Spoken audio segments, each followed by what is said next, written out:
Felipe, eu queria te ouvir porque um assunto aí que mobilizou o final de semana e agora a gente tem falado muito, e vamos falar até novembro, né, que é a eleição dos Estados Unidos, porque a gente falava aqui sobre a questão do Biden, se ele desistiria ou não, e ele acabou desistindo, e agora é praticamente 100% certo que a Kamala Harris, que é a atual vice, é a candidata oficial do Partido Democrata, né? E ela agora, inclusive ontem, saiu uma pesquisa, ela ultrapassou o Trump, ela está com 44% contra 42% de Trump, no levantamento da Reuters Ipsos, 2 pontos percentuais dentro da margem de erro, é verdade, mas já não está atrás. Eu queria te ouvir sobre essa desistência e o nome da Kamala e essa mudança na agenda, né? Que agora só se fala disso. O atentado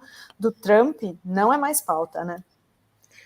Dri, é o seguinte: a desistência do Biden foi planejada pelo Partido Democrata ao longo do ano.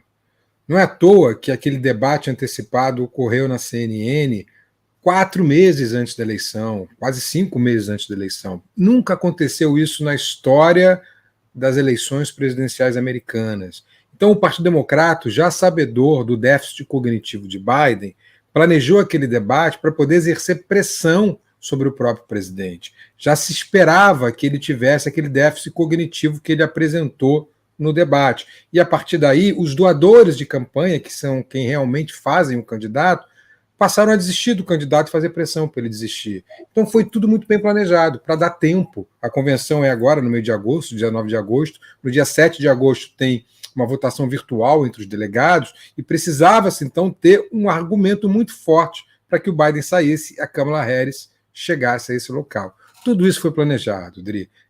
O Partido Democrata tem diversos caciques e nenhum deles é amador. Muda muito pouco, inclusive. A gente vai ter uma guerra entre a extrema-direita de Trump e a direita clássica, que não tem esquerda nos Estados Unidos. Não se enganem também com isso. Kamala Harris é sim uma candidata mulher, negra, mas não é ninguém do setor progressista, da esquerda, como se fala. Não se enganem com isso. Mas a minha tese, obviamente é uma tese, é que a comunicação foi muito bem planejada. O que se fez então? Em fevereiro, março desse ano, deveriam começar as convenções, as primárias do Partido Democrata. Elas começaram, mas sem ninguém para se contradizer ao Biden. Com isso, o Biden nadou de braçada e conseguiu todos os delegados, 3.900 delegados dos 4.000 delegados do Partido Democrata, tendo a Kamala Harris de vice. Então não se precisou ter nenhuma disputa. Mas quando chegou junho e acabaram as primárias, o partido percebeu, claro, já tinha percebido, mas o partido entendeu que era o momento de tirar o Biden. Como fazer isso? As primárias foram, então, planejadas para não ter adversário. Tem o Biden. Aí tem que tirar o Biden e ele tem que recomendar a vice que já está na chapa. E estando na chapa, isso não foi. Acredita que foi por acaso que o Biden entrou naquela canoa do debate da CNN em que ele foi muito mal. Isso foi estimulado pela própria cúpula do Partido Democrata e o Partido Republicano caiu de patinho. O Trump, na sua arrogância de se sair melhor em debates, ele realmente é bom de debate, caiu nessa armadilha também. E agora vai enfrentar uma candidata, Kamala Harris, que tem um poder de persuasão muito maior, se sai muito melhor em debates, é 19 anos mais nova do que ele, e encarna a seguinte tese: a da procuradora, que já condenou muitos criminosos, contra um criminoso já condenado. Veja que interessante, Dri. Veja como se forma o campo semântico dessa comunicação. A procuradora contra o criminoso. É isso que nós vamos ter na eleição americana. Então, para mim, isso tudo foi planejado. Obviamente que eu não tenho como provar isso agora, isso é uma tese, seria a tese de terça, está sendo hoje a tese de quarta.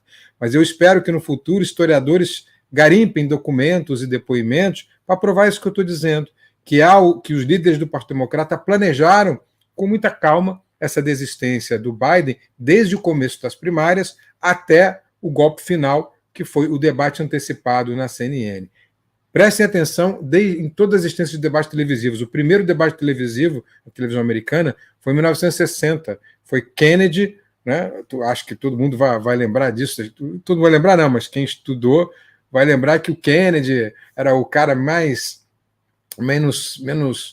considerado para ser o candidato, mas quando ele foi para a televisão, se apresentou como cordial, a gravata bem feita, enquanto o Nixon, que era o favorito, estava lá suando, completamente desnorteado, e perdeu a eleição ali.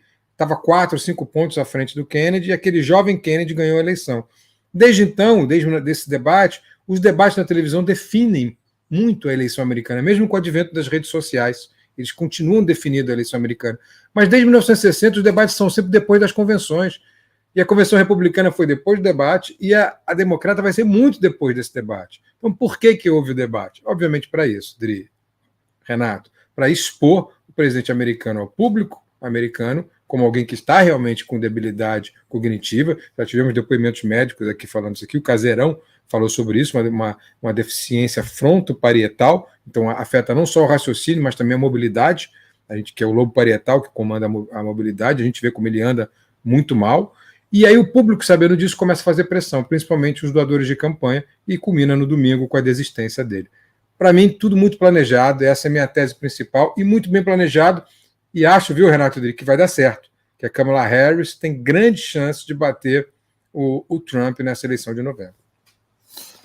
Você usou aí a metáfora do procurador versus criminoso, eu usei a do supremacista branca versus a mulher negra. Também, para os indecisos, para aqueles que são mais jovens, funciona. Porque uma boa parte do eleitorado que está indefinido ou que está sem motivação para ir votar, está na juventude.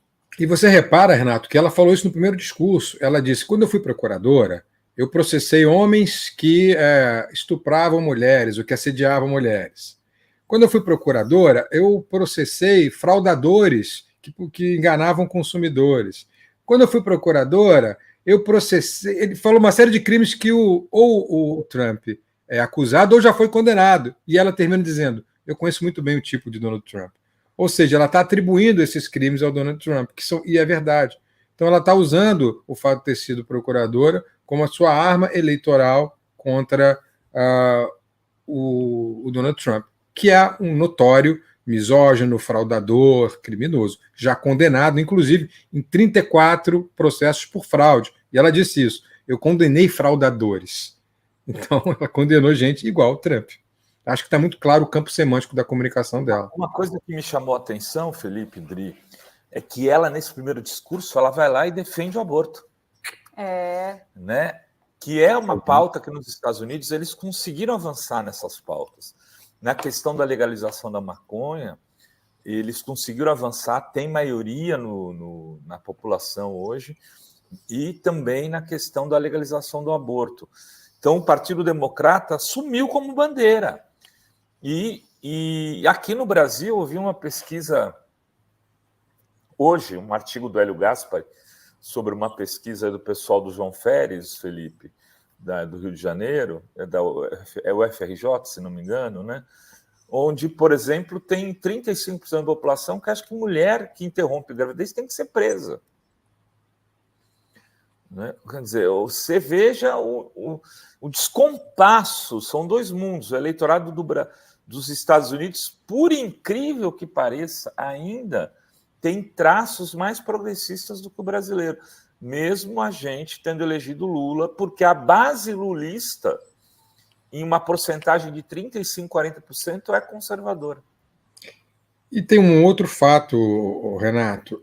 O eleitorado americano ele tem um histórico de conquistas na área das liberdades, de fato.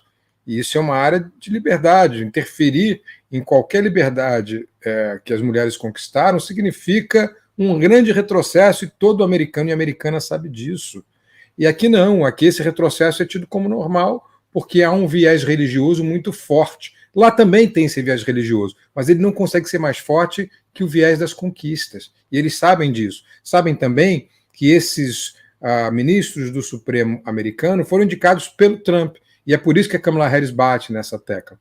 Se eu for presidente, se eu for presidenta, isso não vai acontecer. Eu vou lutar pelo direito que as mulheres tenham ao aborto, pelo direito que as mulheres têm a comandar o próprio corpo. O que é básico, né, Renato? O que é básico, mas que parece que não é tão básico aqui para os setores conservadores brasileiros. Nos Estados Unidos isso é básico e vai ser um tema que ela vai propor o tempo inteiro, junto com essa metáfora da procuradora versus o criminoso, que acho que vai ser a principal. Mas ela vai defender os direitos da mulher, vai defender os direitos da saúde, principalmente, vai defender o Obamacare, vai defender uma série de conquistas que os americanos tiveram e das quais eles não podem abrir mão, porque isso significa um retrocesso.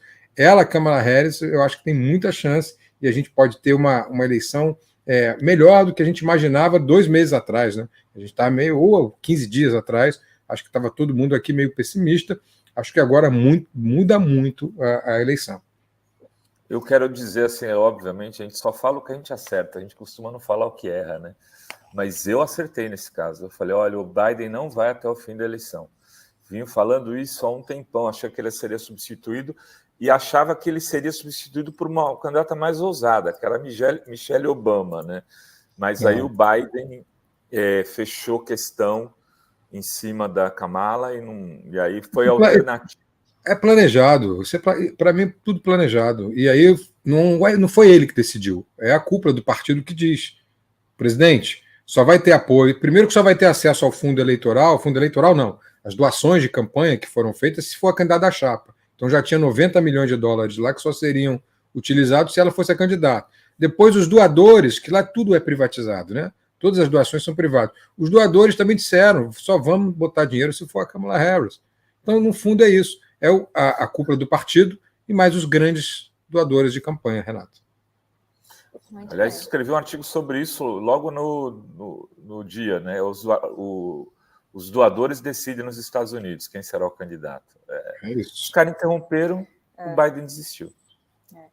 Felipe, muito obrigada, viu, pela sua tese de terça. Muita gente aqui. Eu que agradeço. Obrigado aí pela compreensão. Estou indo lá para o hospital agora e a gente vai se falando, gente. Viu? Obrigado, gente. Grande beijo. Felipe. Falou, beijos.